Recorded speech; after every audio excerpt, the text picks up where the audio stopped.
रस यतः मधुत्वेन एकतां गतः तत्र मधुनि विवेकम न लवन्ते। कहते थे रोज रस है मधुमक्खियों के द्वारा, मक्षिका के द्वारा, मधुकरों के द्वारा लाए गए जो रस थे वे मधुत्वेन रूप से, और रस कहते उन्होंने अपनी प्रक्रिया के माध्यम से, है ना, घ्राण इंद्रिय के माध्यम से, रस के माध्यम से उस रस को एक जगह पर रख दिया। तो एक जगह पर रख देने से उनके जो मुख के संयोग से उसमें क्या आ गया, मधुत्व आ गया। तो और जो रस थे तत्र तत्र रस थे मधुत्व रूप से एकताम गता, एक स्वरूप को प्राप्त हो गए, अर्थात मधु संज्ञा को प्राप्त हो गए, है ना। यदि भी उनमें उनका वो रस मिलता ही है, नहीं तो वो नहीं बनेगा, है ना, एक का एक मीठा नहीं होगा दिखता भी, उसमें कुछ ना कुछ उनका अंश मिलता है, उनकी ऐसी शक्ति है वो रस उनका जो लार मार मिलती है थोड़ी बहुत ही। जी जी। तो कहते हैं तत्र मधुनी विवेकम न लगते, उस काल में जब एकत्रित हो गए सारे रस, तो एक एकत्रित हो जाने पर विवेकम न लवंते, विवेक भाव को प्राप्त नहीं होते। वो रस के मैं आम्र का हूँ अथवा इमली का हूँ, है ना, अथवा पनस का हूँ, है ना, पनस बोलते ना, आ गया। तो कहते हैं खत्म किस प्रकार से, अरे ये एक प्राप्त हो जाने के पश्चात वो नहीं जानते, उसको लेकर कहते हैं अमुष्या अहम आम्रस्य पंसस्य व वृक्षस्य रसो अस्मीति।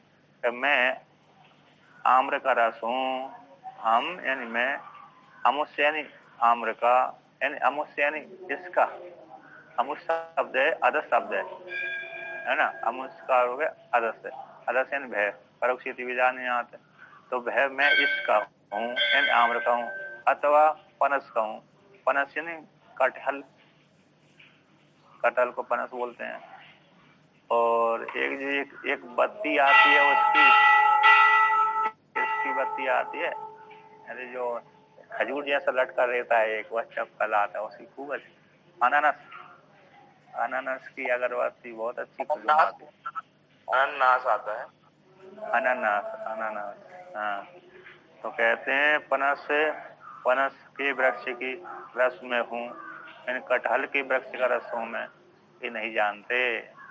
यथा ही लोके बहुनाम चेतन बताहम समेतानाम प्राणिनाम विवेक लाभो भवति अमुष्या हम पुत्रो अमुष्या हम नप्ता अस्मिति। जिस प्रकार से लोक में किसी मेला में एकत्रित हो गए, तो मेला में एकत्रित होने वाले चेतन वालों को, चेतन वाले प्राणियों को विवेक लाभ होता है कि मैं अमुक देवदत्त का पुत्र विष्णुदत्त हूँ, अमुक मैं विष्णुदत्त का पुत्र नाती हो गया चित्रगुप्त दत्त हूँ, है ना, अमुक का मैं नाती हूँ, अमुक का मैं पुत्र हूँ। तो इसको व्यक्ति को मालूम रहता, लेकिन वो व्यक्त नहीं करते, बताने की जरूरत नहीं रहती, पूछते नहीं है कोई। कहते हैं ते चा लब्ध विवेक संतो न कीर्तियन न संकीर्तियंते। कहते वो एकत्रित होने पर भी, कौन होने पर, वो मेला में, किसी मेला स्थान में एकत्रित हो जाने पर वर्णन नहीं करते, सुनो सुनो सुनो मैं इसका पुत्र हूँ, मैं इसका नाती हूँ, ऐसा वर्णन नहीं करते। तो यहाँ पर दूसरी, तो न तथा यहाँ अनेक प्रकार वृक्षरता नाम अपि मधुकर मधुर आम्ल तिक्त कटुकादि नाम मधुत्वेन एकताम गता नाम मधुरादि भावन विवेको गृह्यते इति अभिप्राय। किंतु देखो ये उनको तो मनुष्यों को तो ज्ञान देता है मेला में एकत्रित हो जाने पर मैं इसका पुत्र हूँ, इसका पुत्र हूँ, किंतु अभिव्यक्त नहीं करते।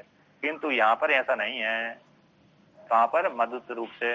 तथा उसी प्रकार से अनेक प्रकार के वृक्षों के जो रस हैं, उस रस को, किसी वृक्ष का रस है अरे मधुर था, किसी का आम्ल था, खट्टा था, है ना, किसी का तिक्त तीखा था, मिर्ची वाला था, किसी का कड़वा था, तिक्त कटु, किसी कसाय था, अरे उसका अरे बबूल का था। इस प्रकार से इत्यादि का रसों का मधुमक्खियों अरे निकाला, मकरंद निकाल के लेके आए, तो आकर के मधु रूप से एकता गता, एक भाव को प्राप्त होकर के मधुकर आदि भाव रूप से, मधुर आदि भाव रूप से उनको विवेक नहीं होता। जैसे मनुष्यों को एकत्रित हो जाने पर विवेक होता है, ऐसा इनको नहीं होता। ठीक है ना, इति अभिप्राय है। तो यदायम दृष्टांत है, जिस प्रकार से दृष्टांत है कि जैसे अरे मधुमक्खियों के द्वारा लगाया वृक्षों का रस कोई भान नहीं रहता कि हम अमुक के हैं। एकत्रित हो जाने पर, एकत्रित नहीं हुए इससे पहले तो उनको भान हो सकता है ना, लेकिन एकत्रित हो जाने पर उनको भान नहीं रहता कि हम अमुक वृक्ष के रस हैं, हम अमुक वृक्ष के रस हैं। जैसे मनुष्यों को हो जाता है, ऐसे इनको नहीं होता। तो ये दृष्टांत उसी प्रकार दाष्टान्त घटाते हैं। इति एवं खलु, इति एवं इस प्रकार से, खलु एवं एव खलु सौम्य इमः सर्व प्रजा, इसी हे सौम्य है संपूर्ण प्रजा, हानि प्रतिदिन, हानि दिन होता है, दिन प्रतिदिन में, एक दिन में तो बीप्सा कर दिया, तो हानि बीप्सार्थ में, तो बीप्सा को बताना, बहुतों को बताना, बीप्सा में बताना, दो शब्द जोड़ देने से बीप्सा हो जाती है। बीप्सा का अर्थ होता है कई बात को संक्षेप से कहना, है ना। तो 20 अर्थ में वर्णन कर देता, हजारों बात को एक बात में कह देना 20 के द्वारा। तो हानि ऐसे बोलना है, तो हानि 2 बार उच्चारण कर दिया, 20 कर दिया, वो समझ जाना चाहिए। तो प्रतिदिन परमात्मा के साथ एकीभूत होते हैं। सती संपद्य सुसुप्ति काले, कहते सुसुप्ति काल में और मरण प्रलय काल में न विदुर न बिजानी हो सती संपद्याम इति संपन्न इति वा।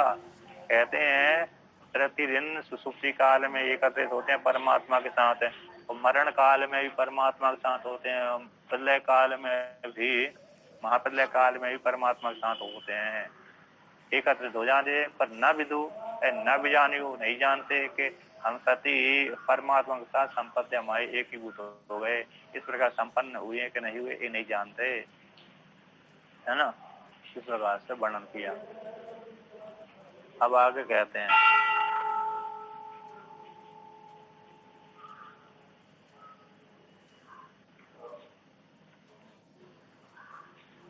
तो अब दूसरा उदाहरण देते हैं।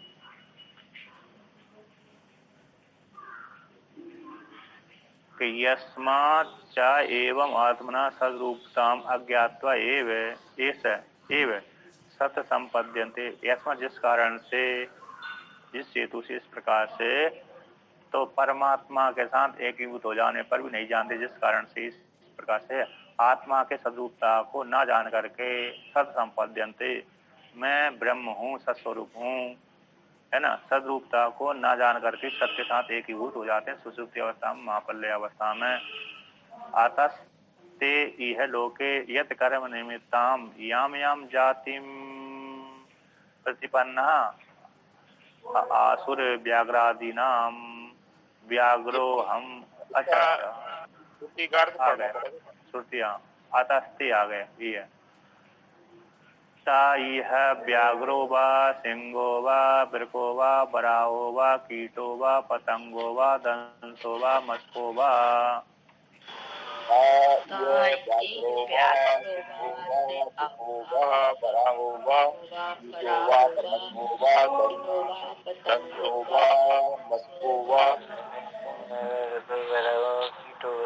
यद यद भवन्ति तद आभवन्ति, यद यद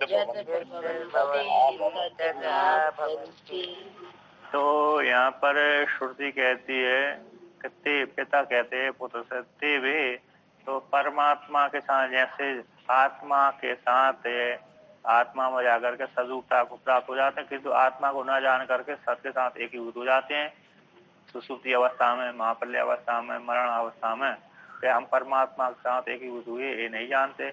किंतु अतः इस हेतु से न जानने कारण ते वे जो गए हैं सुसुप्ति अवस्था, महाप्रलय अवस्था और मरण काल में, ते वे यहाँ व्याघ्रो इस शरीर में रह करके इस लोक में, जैसा उनका कर्म था, जैसी उनकी योनि थी, सुसुप्ति अवस्था में गए थे उस काल की, है ना, और मरण के बाद, मरण में और महाप्रलय में वो कर्म को लेकर के ही है लोक में सुसुप्ति अवस्था को लेकर के। जैसे जिस लोक में, ये लोक में व्याघ्र था, कोई व्याघ्र बना हुआ था, कोई शेर था, कोई गीदड़ था, बिरक यानी गीदड़ है ना, सियार बोलते हैं, बिरक है, गीदड़ है, गीदड़ भी बोलते हैं, सियार भी बोलते हैं उसको, सियार, लोमड़ी भी बोलते हैं। तो बराहो यानी बराए, बराए तो हो ही गया, बराए भगवान ने रूप धारण किया था। कीट हो गया, अरे जो छोटे छोटे कीड़े, पतंगे जो बिजली के अरे अग्नि को देख करके उसमें गिर जाते हैं, पतंगे। दंश, दंश अरे अभी चातुर्मास में खूब उगते हैं, मतलब वर्षा काल में जो पशु चराने के लिए जाते हैं लोग खेतों में, तो वो डांस बोलते हैं उधर, कोई बहुत से लोग डांस है, दंस है, डांस है। और मनुष्यों को भी खाते हैं, पशुओं को भी खाते हैं। तो अभी तक बने रहते हैं, थोड़ी देर के बाद फिर महीना के भर के बाद नष्ट हो जाएंगे। तो दंस हो गया। मच्छर तो आजकल सभी जगह ही है कि नहीं? मच्छर सबसे, मच्छर का बड़ा रूप ही है क्या? हाँ, ये दंस है ना, जैसा होता है सर स्वामी जी, कांस का जो आकार है मच्छर जैसा ना हो कि मक्खी जैसा रहता है, थोड़ा बड़ा है, पशु भी जब उसको काटता है तो वो बहुत बड़ा रहता है थोड़ा, हाँ बड़ा मक्खी जैसा रहता है। लेकिन वो अरे चतुर्मास में वर्षा में ही होता है वो जी, खून चूसता स्वामी जी, खून से। पशुओं को जंगल, वो वहाँ भी कहाँ होता है, बस खेतों में होता है, घरों में गाँवों में नहीं होता, खेतों में होता है वो। जब पशु चराने के लिए जाएंगे तो अरे तब वो मनुष्यों के ऊपर भी लग जाता है और जानवर के ऊपर, अथवा जो रास्ते से, खेतों की रास्ते से जाता है उसके ऊपर चढ़ते रहते हैं। जब कांच से खुल जाता है फिर नष्ट होने लगता है। ये अनुभूति मैंने खूब की है नहीं? अभी तो अभी कांच फूल गया, लेकिन कितनी वर्षा हो रही है। कांच को हमने देखा फूल गया काफी पहले, मार्केट में आने लगता है, कांच फूल जाता है जब, वर्षा नहीं होना चाहिए, अभी तो हो ही रही है वो। हाँ, कहीं यहाँ कभी पहले कहीं बाद में, मतलब अब कम हो जाते हैं, इसका मतलब है कि दंश वाला मशक है, ये तो मच्छर है ही है, ये तो गंदी नाली से ही ज्यादा पैदा होते हैं। रामचरितमानस में लिखा है ना स्वामी, मशक दंश बीते हिम त्रासा। हाँ, तो गंदी नाली से भी होते हैं, दूसरे सड़न से, वृक्ष जंगलों में तो भयंकर होते हैं, जितने शहरों में नहीं होते उतने जंगलों में ज्यादा होते हैं।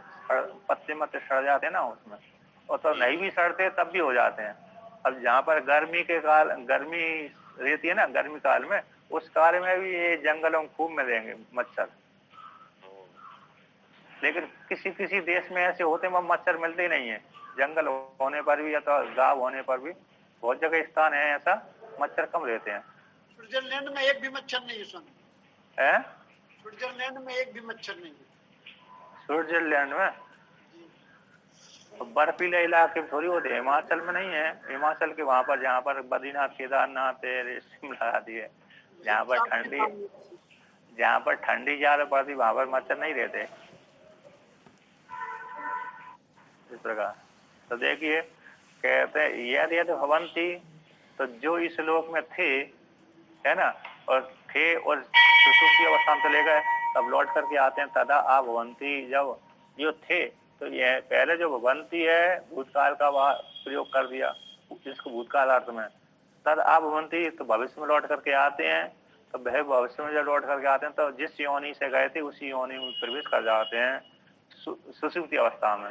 सुसुप्ति अवस्था में जो जिस योनि में थे जागृत अवस्था में, तो सुसुप्ति अवस्था में चले गए, परमात्मा के साथ एकीभूत हो गए। तो अगले दिन जब लौट के आए तो उसी योनि में प्रवेश कर जाते हैं। उनकी जो योनि होगी, मनुष्य होगा तो मनुष्य में, मच्छर होगा तो मच्छर में। और महाप्रलय अवस्था में मरण काल के बाद तो जो जिनका ऐसा जैसा कर्म रहा होगा, तो अगले जन्म में, अगले कल्प में, तो उनको उसी प्रकार से परमात्मा रचना करेगा, अतः उनको अंतःकरण बना करके महाप्रलय में के तो अंतकरण नष्ट हो जाता है, तो अगला अंतकरण बना करके फिर परमात्मा क्या कर देता है, उस कर्म के अनुसार उनको वो योनि दे देता है ना। फिर योनि भोगा करके फिर वो कर्म करते हैं, योनि भोग करके भोग लेते हैं, फिर दूसरा कर्म में चले जाते हैं। ये होता है, जैसी प्रज्ञा थी उसी प्रकार से उत्पन्न होते हैं। ये दूसरी श्रुति आती है तो भगवान भास्कर व्याकरण करते हैं कि अतस्ते यह लोके यत कर्मताम याम जातिम प्रतिपन्न आसुर व्याघ्रादीनाम व्याघ्रो हम सिंहो हम इति एवं ते तत्कर्म ज्ञान वासना अंकितः संता सत प्रविष्ट अपि तद भावेन एव पुनर अवंती पुनः सता आगत्य व्याघ्रो वा सिंहो वा बिर्को वा बराहो वा कीटो वा पतंगो वा दंसो वा मस्को वा यत यत पूर्वम यह लोके भवंती बभूर इति अर्था। कहते हैं ते जिस हेतु से परमात्मा के साथ प्रवेश कर जाते, किंतु सत्व की न जान करके, आत्म रूपता को न जान करके प्रवेश करते हैं और लौट के आ जाते हैं। इतने भी जो गए हैं सुसुप्ति अवस्था महाप्रलय में और उसमें ये लोग में यत कर्म निमित्ताम, जिस कर्म को निमित्त बना करके जिस जिस जाति को प्राप्त हुए थे, याम याम जाति में प्रतिपन्न, जिस जिस अरे शरीर की प्राप्ति उनकी हुई थी। जाति जन्म जनिपराध और भावे है, तो जिस जिस जन्म को प्राप्त हुए थे, जिस जिस योनि को प्राप्त हुए तो थे आसुन थे प्राप्त हुए थे। जो आसु वो भी धातु से आसु बनता है, हुए थे, है ना। तो व्याघ्र आदि ना, कोई व्याघ्र था, कोई अरे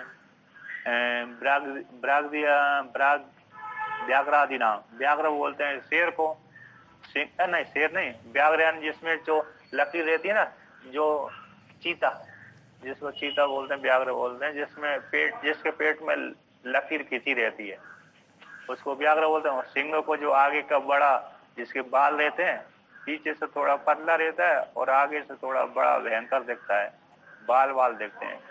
और व्याघ्र में अरे सम रहता है पूरा, नहीं ना व्याघ्र वाला, जो पीला रंग वाला व्याघ्र रहता है। और शेर तो यार जिसके बाल भयंकर बड़े रहते हैं, शेर तो ऐसा। तो व्याघ्रो हम सिंहो हम, मैं व्याघ्र हूँ, मैं शेर हूँ, इति इस प्रकार से ते वे जैसा कर्म था जिस योनि में पैदा हुए थे उसी में ते वे कर्म ज्ञान वासना अंकिता, अपने कर्म और ज्ञान की वासना से अंकित है, खिंचे हुए चित्र वाले हैं वो। तो होते हुए सत्य प्रविष्टा, और सत्य के साथ प्रवेश कर जाते हैं कर्म ज्ञान वासना से युक्त होकर के, है ना। कर्म ज्ञान वासना, कर्म की वासना, ज्ञान की वासना, कर्म ज्ञान की वासना से युक्त होकर के वह जो जीव है उस परमात्मा में प्रवेश हो जाते हैं। प्रवेश होते हुए भी तद भावेन एव, परमात्मा के साथ एकीभूत होकर के, परमात्मा के साथ एकीभूत हो गए। आता उसमें आनंद रस का भोग हो करके, सीधा आनंद रस ही होगा। तो आनंद रस का भोग हो करके पुनः अब यहाँ पर उनका प्रारब्ध कर्म पुनः उत्पन्न हो गया, अभिव्यक्त हो गया, है ना।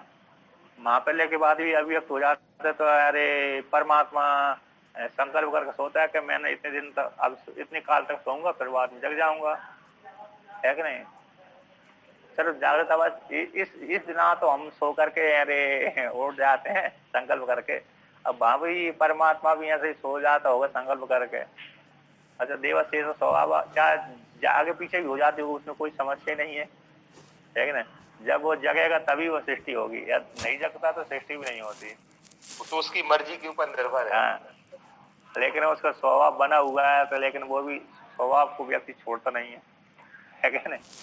स्वभाव को भी छोड़ते नहीं छोड़ दे तो फिर सृष्टि नहीं हो। इस प्रकार से कुछ है ही नहीं है, तो ये बना दिया, हो गया। ये भी अच्छा विशाल ही है, नहीं बनाता तब भी समस्या नहीं थी। ठीक, कोई है कि नहीं है, कुछ है नहीं है, सत्ता ही नहीं है, किसी के जगत है कि नहीं है मालूम ही नहीं है। तो संसार का लय हो जाता है, जागने पर वो फिर प्रकट हो जाता है, यही कहलाया समझ। और क्या, जब जो व्यक्ति जो होता है वो जैसे आदमी है तो आदमी ही रहेगा, देर है तो शेर रहेगा, बस पूरी स्मृति आकर के उसी में आ जाता है। तो ऐसा नहीं है कि सुसुप्ति से जागे तो आदमी फिर शेर बन जाए, ऐसा नहीं होगा। मनुष्य तो मनुष्य रहेगा। ऐसा हो जाता फिर व्यक्ति को आकृत अभ्यागम दोष की प्राप्ति हो जाएगी। जिसने जो कर्म नहीं किया उस कर्म की उसको प्राप्ति हो गई। इसलिए जो जीव कला गई थी अंतःकरण से युक्त होकर, वही जीव कला उसमें प्रवेश करती है उसी शरीर में। दूसरे की जीव कला दूसरे में ही प्रवेश नहीं करती। तो कहते हैं अब पुनः कहते अभवंती पुनः सत आगत्य, सत से आकर के व्याघ्रो व सिंहो व वृको व बरा व कीटो व पतंगो व, परमात्मा से लौट करके, सत से लौट करके व्याघ्र हो जाता। व्याघ्र की योनि से गया था तो व्याघ्र में प्रवेश कर जाता है। शेर की उससे शरीर से गया था, शेर वाले में प्रवेश कर जाता है।